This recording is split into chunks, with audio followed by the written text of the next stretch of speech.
Hey guys, it's Devin, and today I'm going to do my July favorites and flops. I'm sorry that it took me like so long to do a video. I didn't intend on taking basically the whole month of July off. I just didn't have a video to do, to be perfectly honest. I didn't do any hauling. I spent basically the month of July. You know, I'm completely recovered from my surgery. That went well. Everything went good with that. And I just spent the month of July just doing that, just recovering from that and getting kind of back into the swing of things, and didn't really do anything. I didn't do any hauls. I do have a small haul that'll be coming up next week of a few things that I've ordered online, but nothing big. And I didn't have any videos to do, and I didn't want to just come on here and just do nothing. So I do have a video now, and it is my July favorites and flops, and I'm going to get right into it. If I don't choke on my own spit first. That's really disgusting. Anyway, so the first favorite is the Ysl Glossy Stain, I think is what they're called. Mine is number 14.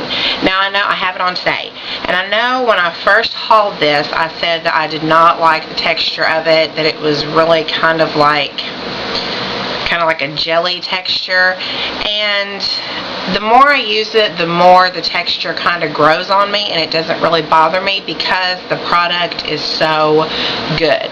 It is really expensive. It's like, I think, $32 for this, and it's only 0.20 ounces.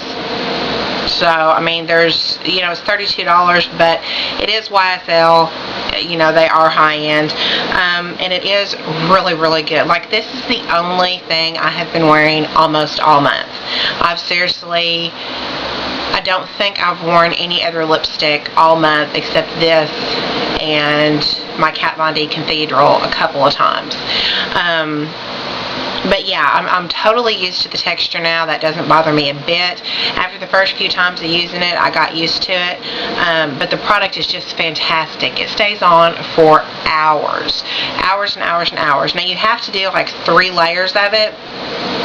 It's kind of like a process. You put the first layer on, and then you press it into your lip, you know, to kind of make the stain, and then you let it dry, and then you put the second layer on, and I kind of press it in too, and like rub it together really, really good, and then you put the third layer on after you've let the second layer dry, and that's where you get a really nice gloss and, you know, the extra coverage or whatever. But it stays on for hours. I don't have to reapply it at all during the day. I don't have to take it and put it in my purse and reapply it at all during the day. It's fantastic. I love it.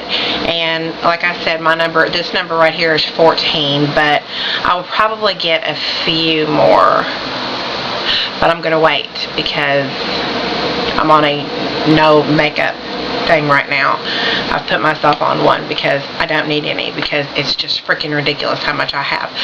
Anyway, second favorite is my Stila Smudge Stick Waterproof Eyeliner. This is in the color Lionfish. It came with one of those like red carpet palettes that they had, gosh, like well over a year ago. They were limited edition. I'm sure you can probably still get this color or something similar to it, but it's just a really pretty kind of shimmery brown, and I love it. It seriously does not move. It doesn't budge. It glides on so nice. This has been sitting in my collection for like a year, and I think I used it maybe 3 or 4 times up until this month. And this month it is the only other eyeliner I've used besides my Urban Decay in Zero. I've either been using this brown or that black. I love it. I know a lot of people love the Stila Smudge Sticks, and I was just kind of like, yeah, whatever, they're okay. But no, they're really, really good. Like, now I want to get one in black and blue and all kinds of colors. So anyway, that is a favorite. And then I didn't bring the the actual products out here. I brought the box. When I ordered, it was a few videos back when I did my, it was like a Sephora type collective haul, Sephora and some other stuff, and I had ordered my Ole Henriksen 3 Little Wonders. Well, I was up for 500 point perk, and the 500 point perk was the Ole Henriksen that I picked out, was the Ole Henriksen Flawless Beauty Anti-Aging Regimen. And this is what the box looks like. And it came with the Truth To Go wipes. It came with a miniature size of the Truth Serum, which I love that. I had a full size of that. And it came with a really good deluxe size of the Ultimate Lift Eye Gel and the Truth Cream Advanced Hydration. I love everything in this kit. The Truth To Go wipes I used when I was in Louisville when I was having my surgery. They are quite potentially the most hydrating makeup remover wipes I have ever used in my life. I don't know how well they take makeup off. Sorry, my nose is itching. Because I didn't have makeup on in the hospital, obviously. But I did every night, like the night I was there and the morning that I was there before I got to go home, I used them to wipe my face off and put my, my beauty creams and my SPF and stuff on, because that's just how ridiculously obsessed I am about making sure I put all my stuff on.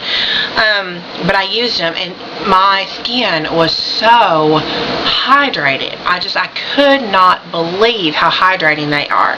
And then the Truth Serum, I already love. I got it in the big full size. It's fantastic. The Ultimate Lift Eye Gel, seriously, I've been using it for about 2 weeks and it compares 100% to my Holy Grail eye cream, which is the Strivectin. I'm going to price the Ole Henriksen, and whichever one is cheaper is the one I'm going to get because it's that good. Love, love, love it. And then the Truth Cream Advanced Hydration Cream, I've been using it at night as my nighttime moisturizer after I've put on my Truth Serum and then the Invigorating Night Gel. I always use a moisturizer afterwards because I still feel kind of dry, and I've been using that as my nighttime moisturizer, and it is fantastic, and it smells like oranges. Love it. I can't say enough about the Ole Henriksen line. I love every single thing I've tried from it. I really think they're fantastic. And then my last two favorites are random. I finally got some food favorites up in here, guys, and these are some serious favorites. These right here, these are the devil. They really are. I can't even begin to describe how good these are. They're addictive. They're the last thing in the world I needed to be consuming mass quantities of, but I did. You get 6 of them in the box. At my store, it's like $5.49, so that's quite a bit expensive, but they're so good. Like, me and my kids, we just like fall all over ourselves getting them. I'm actually not even going to buy any more because if they're in the house, I will eat them. And now that I'm recovered, I'm trying to get back into the healthier eating because I kind of let myself fall off. After the surgery and stuff, I kind of let myself fall off from the healthy eating, hence the fact that I love these. But now I'm trying to get back on it, so I'm not going to have any more of these in the house. This is like an empty box, but for those of you who don't have to worry about that, these are fantastic. Try them. You will not regret it at all, not one bit. On a healthier note, I have been loving the Kind fruit and nut bars. You can find these, I find mine in the organic section of my store, Kroger's, that's where I shop, and I like all the Kind bars, but my favorite is this one, which is the almond and coconut. It tastes just like coconut. It is fantastic. All the Kind bars are really, really good. They're 100% natural. They're gluten and wheat free. They have fiber in them. They're dairy free, low sodium. I mean, they're just 100% natural. They're really, really good for you, and they taste freaking fantastic too. And I've tried all the varieties of them. They all taste good. So be kind and get a Kind bar. Be kind to your body and have a Kind bar because they're really, really good. Okay, I have 4 flops this month. And I'm going to go through the first 3 really quickly because the 4th one is probably going to take some explaining, and I don't want my camera to run out of memory card because I only have so long on it. The first one is the Smashbox Camera Ready BB Cream SPF 35. I've had this for a while. It's just like a little sample. I broke it out. It's in the color light. Number 1, it's too dark for me, and it's light. Number 2, it feels like it's going to be moisturizing when you're first putting it on, but then it dries, and it is dry. It doesn't work well with putting foundation on over it. Whereas if I use my other BB creams, like my Misha BB creams or my Skin 79 BB creams, I can put those on and put foundation on over them, and it looks just fine. This one, once you put it on and then you try to put a foundation on over it, it kind of leaves like splotches. It looks kind of patchy. It really doesn't work well with that, and it has absolutely no coverage. You might as well just be putting on an SPF moisturizer or something because this has no coverage. I know BB creams technically aren't supposed to have coverage, but all the ones I have do have at least a little bit of coverage. This one has absolutely no coverage. There's no way you can use this concealer and powder the way I do with all my other ones and have enough coverage that you can consider a flawless skin coverage. There's no way you can use this for that. You have to put foundation on over this because it has no coverage. I don't recommend this. I don't like this. Second thing I don't like, which I used to love, I think it was one of my favorites, it's the Urban Decay Cream Shadow Long Lasting High Tech Eye Color. These aren't available anymore, so you really don't have to worry about it. I don't think they are anyway. This one's the color Delinquent. I have like 6 or 7 of them, but I don't know what's happened. I don't know if they've dried up or they don't feel dry. I don't know what happened. I can't get any product out when I'm putting it on my eye. I can't get any product from this tube, and I've used it 3 times, and I can't get any product to come out on my eye. And when I do, it's like patchy or something. So I don't know if they've dried out or what's happened. I used to love them. When I first got them, they were fantastic. I wore them on their own, but now I can barely get by with using them as a base because they're so patchy and so dry looking. I don't like them at all. My third flop is Seaside Escape Bath & Body Works. I did burn it because I didn't want to waste it, but I told you guys when I hauled this that I thought maybe it was going to give me a headache. It totally gave me a headache. My fiance Shannon didn't like it either. It was just not a favorite in his house. It smells just like it says, although I don't smell any watermelon or tonka bean in it. It smells really floral to me, even though it doesn't say that it's floral. There was definitely a floral something in here because it gave me a headache. None of us liked it. I don't recommend it. My last flop, and this, I'm going to try to go through this without stepping on anybody's toes. I really don't want to offend anybody, and if I do in some way offend you, I sincerely apologize. It's not directed towards anybody in particular, but my last flop is Little Black Bag. Now, don't get me wrong, I still love the products from Little Black Bag. I think they're fantastic. The return service is fantastic. If you don't like the quality of a product that you've gotten, when you get it, you can return it, no problem. The customer service there is great. The people that run Little Black Bag are fantastic. But I was watching a couple of videos, just random videos of people that I'm not even subscribed to, who had posted their Little Black Bag hauls like on Little Black Bag's Facebook page, and I was watching them. And this has probably been going on since the day I started Little Black Bag, and I just didn't know it.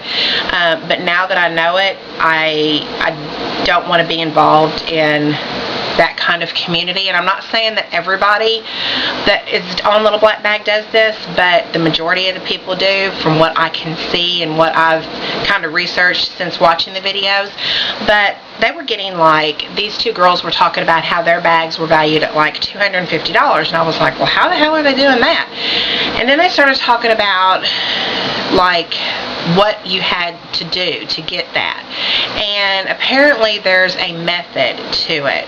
What you do is you open your bag with a hot item, and then you just keep trading up. Even if it's something that you want to keep in your bag that you really, really want, you keep trading up for higher price, for people that are offering you higher priced things and multiple things, and you keep trading like that for like the first 4 or 5 days. And then the last couple of days, you start trading off those things for stuff that you really want. So you can really rack up the you can really rack up the value of your bag and rack up the things that you're getting. And that's probably a really smart way to do it. I mean, it is a really smart way to do it.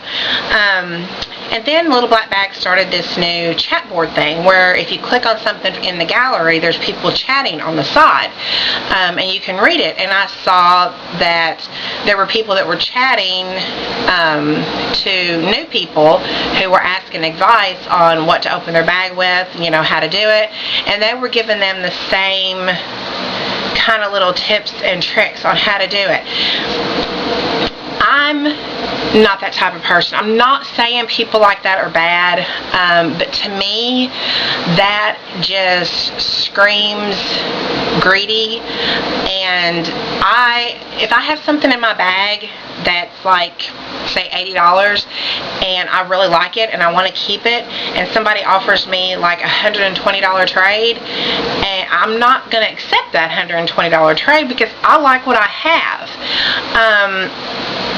To me, I know this is going to sound awful, and I like I said, I apologize if I'm offending anybody, but to me, that is devious, that's greedy, that is benefiting off of someone else's loss, and I'm just not that type of person. I do not feel comfortable. If I were to do that, I would not feel good about myself, thinking that I was gaining from someone else's loss because they wanted that product so bad, they were willing to give up 2 or 3 of their products for it, while I'm sitting here racking up 7 or 8, 9, 10 products in my cart, gaining off of their loss. I would not feel good about myself for doing that. And now that I know that that's a huge part of the Little Black Bag community, I've got a bag open that I had opened before I found this out. I'm going to ship that bag out, and I'm going to cancel my account. I don't feel good about that. I don't feel good about being in a community that kind of does that kind of stuff. So that's a huge flop for me. If you're okay with doing that, great. I still highly recommend the site, but I just wanted to let you guys know about that because I know a lot of you are like me, and you wouldn't feel comfortable being like that. So that's all I have to say on that. If I offended anybody, I do apologize. And like I said, it's not the Little Black team themselves, because the customer service, the people that run it are extremely nice. I think it's just the community, it's just part of the community. So I don't want to be involved in it, so I'm not going to be anymore. But that's totally up to you guys, whatever you want to do. That's your thing. But I just wanted to let you guys know about that and why that was a huge flop for me now. So thank you so much for watching. I hope I haven't offended anybody. If I have, once again, I apologize sincerely. And I will see you guys in my next video. Thanks for watching. Bye.